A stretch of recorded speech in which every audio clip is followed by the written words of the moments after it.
warahmatullahi wabarakatuh. Waalaikumsalam warahmatullahi wabarakatuh. Apa kabar semuanya? Alhamdulillah. Alhamdulillah baik ya semuanya. Alangkah baiknya sebelum memulai materi, mari kita berdoa bersama-sama. Mungkin dari kalian ada yang ingin memimpin doa? Saya. Baik, silakan. Doa dimulai.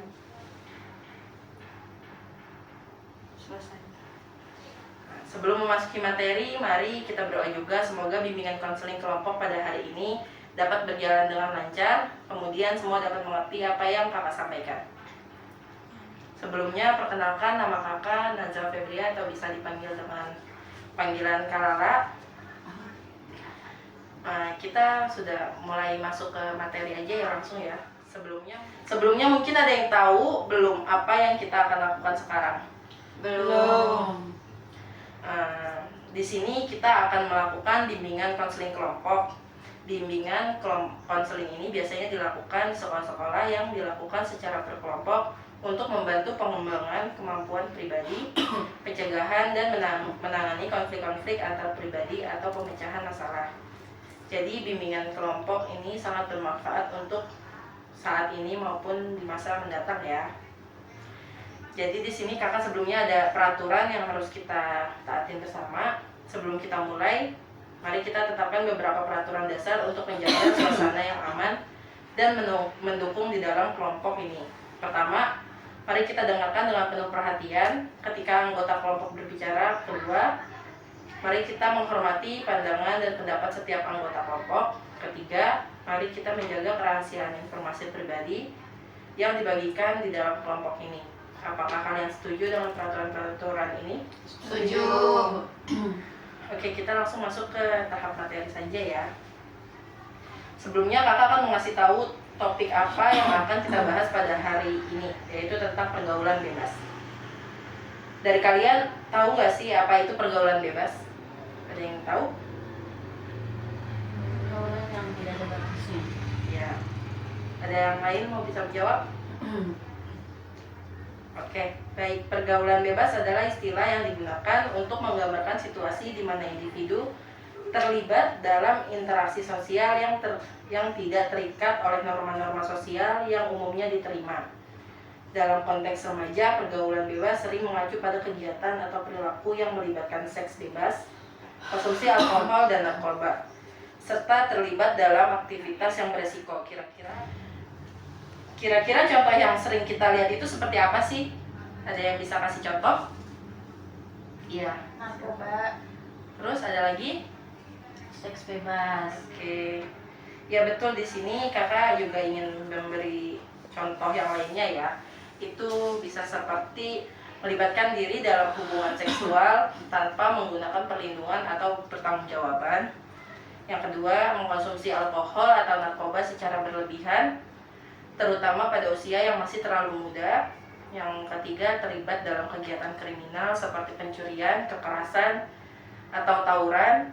Dan yang keempat, melakukan perilaku merugikan diri sendiri seperti menggunakan obat-obatan terlarang atau merokok.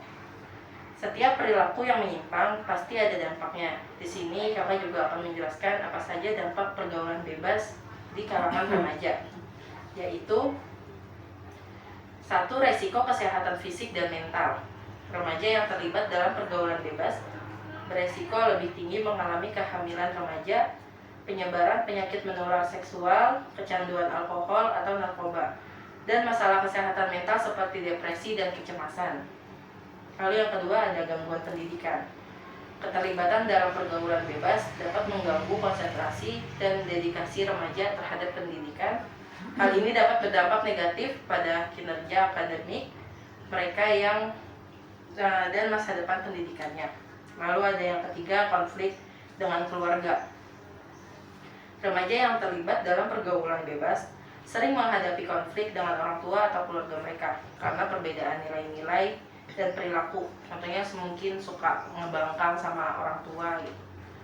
Dan yang keempat, penyalahgunaan hukum. Beberapa tindakan dalam pergaulan bebas dapat melanggar hukum, seperti mengonsumsi alkohol di bawah umur atau terlibat dalam kegiatan kriminal seperti tawuran atau rencana pembunuhan. Hal ini dapat berdampak pada catatan kriminal remaja dan masa depan mereka. Penting untuk diingat bahwa tidak semua pergaulan antar remaja adalah pergaulan bebas.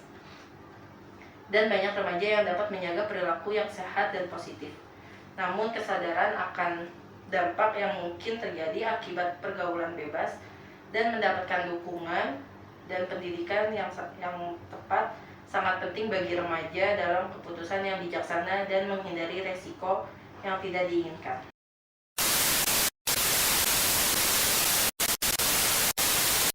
Baik, jadi seperti itu ya kurang lebihnya penjelasan tentang pergaulan bebas pada hari ini.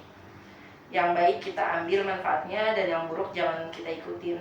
Ingat ya, pergaulan bebas bisa mempengaruhi kepribadian seseorang yang mengarah pada hal negatif dalam mode tren dan perilaku. Oleh karena itu, pergaulan bebas harus dihindari karena dapat membahayakan kesehatan, keselamatan, dan masa depan seseorang. Baik, mungkin sekiranya yang bisa kakak sampaikan segitu. Apa cukup? Udah cukup? Cukup. Bisa dapat dimengerti ya? Bisa. Baik, terima kasih untuk waktunya. Sekian dan terima kasih. Wassalamualaikum warahmatullahi wabarakatuh.